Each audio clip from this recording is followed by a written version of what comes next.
관세음보살, 국내외 시청자 여러분 반갑습니다.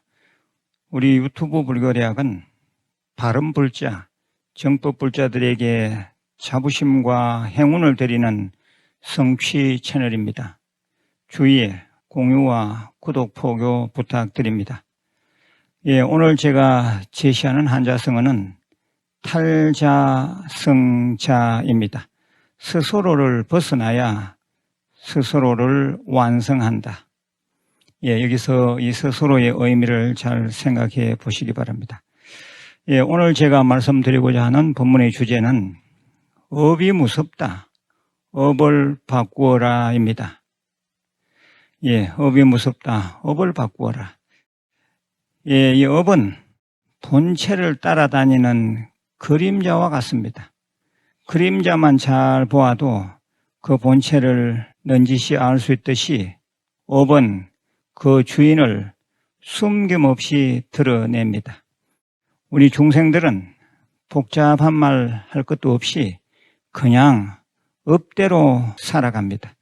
우리가 육도윤회를 말하는데 이 또한 업 때문에 그렇게 나누어집니다. 즉 천상계에 태어날 존재는 천상의 업이 있고, 인간계에 태어날 존재는 인간의 업이 있고, 아수라에 태어날 존재는 아수라의 업이 있습니다. 축생계에 태어날 존재는 축생의 업이 있고, 아귀계에 태어날 존재는 아귀의 업이 있고, 지옥계에 태어날 존재는 지옥의 업이 있습니다.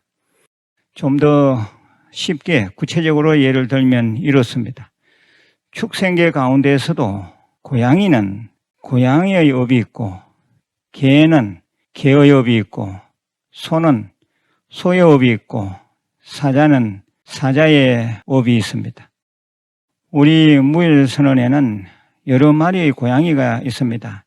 절 안에서 살아서 그런지 고양이들의 성격이 많이 유화가 된 상태입니다.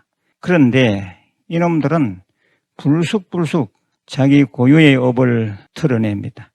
한 번은 보니 새끼를 낳은 한 어미 고양이가 보기에도 끔찍한 큰 지네를 질겅질겅 씹어먹고 있었습니다.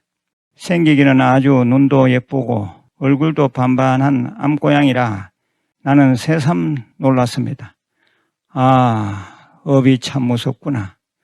그런데 이뿐만이 아닙니다. 어떨 때는 비둘기도 잡아서 뜯어먹습니다.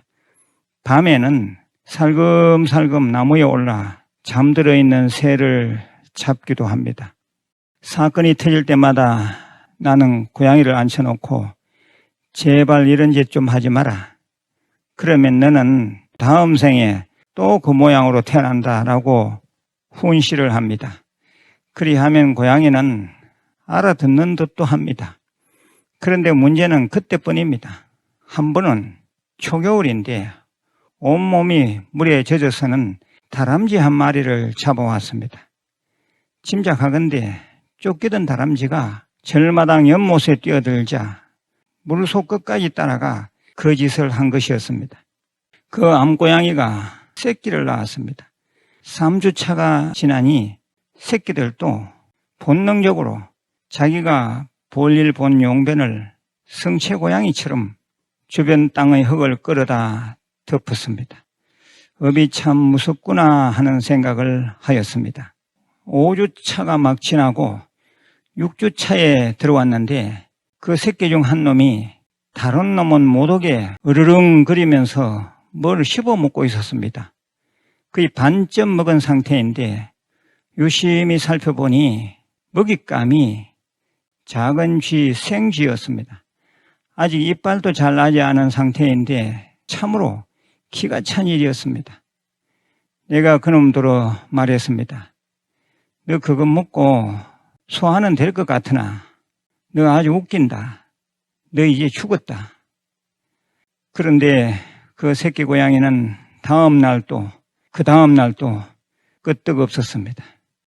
그렇습니다. 고양이는 고양이 업이 있어서 고양이로 태어났고 태어나자마자 그 업의 힘을 발휘합니다. 그 고양이가 그 업을 버리고 다른 동물로 태어난다거나 인간으로 태어난다는 것은 말 그대로 하늘의 별 따기입니다. 업을 고치기가 그만큼 힘이 듭니다.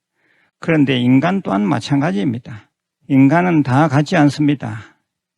인간 각자가 천차만별의 업을 가지고 살아갑니다.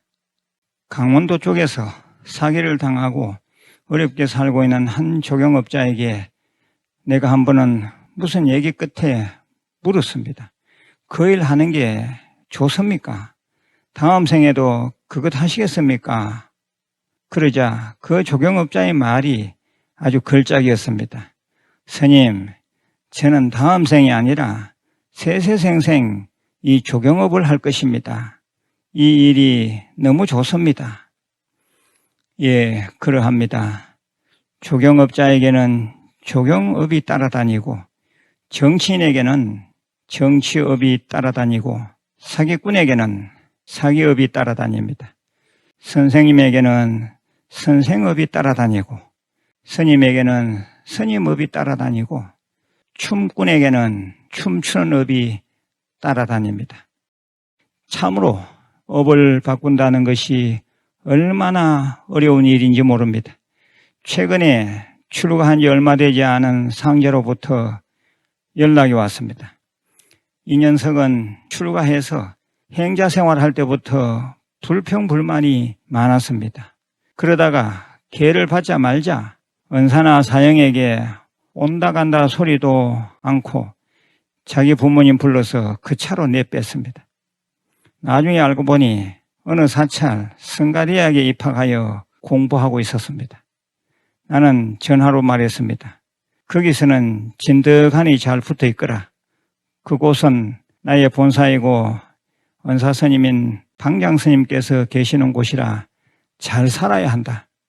그런데 그 녀석은 그곳에서 몇 개월을 견디지 못하고 나왔습니다.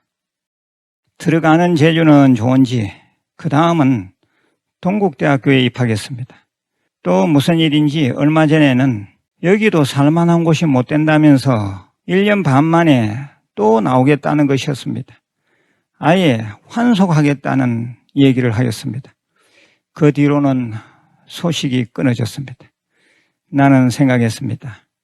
아, 업이 참 무섭구나. 공부할 기회를 뺏는 것이 업이구나. 저놈은 그 업을 지고 세속에서인들 어떻게 살아갈꼬? 시청자 여러분, 뭐 좀 느끼는 바가 있습니까? 업에 대한 결론입니다. 업은 그 사람을 나타내는 힘입니다.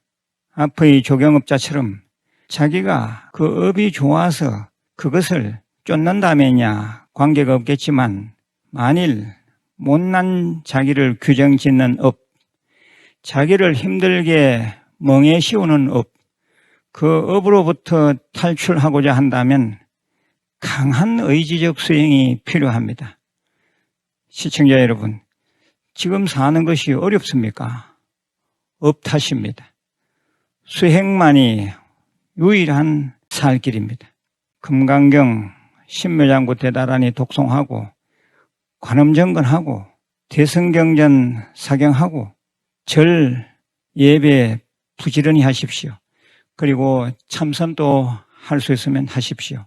수행명상 부지런히 해서 내면의 힘이 갖추어지면 추하고 형편없는 자기 모습을 잘나고 훌륭한 자기 모습으로 바꿀 수 있습니다. 예, 여기서 몇 가지 낱말 해설해 드립니다. 육도윤회란 지옥, 악귀, 축생, 아수라, 인간, 천상의 세계를 바퀴처럼 뱅글뱅글 돌아다닌다는 말입니다. 성가대학이란 절 안에 있는 스님들 교육기관을 말합니다. 당장스님이란 종합수행도량인 총림의 최고 어른 스님을 말합니다. 예, 참고하시기 바랍니다. 예, 늘 건강하시고 내일 다시 뵙겠습니다. 관세음보살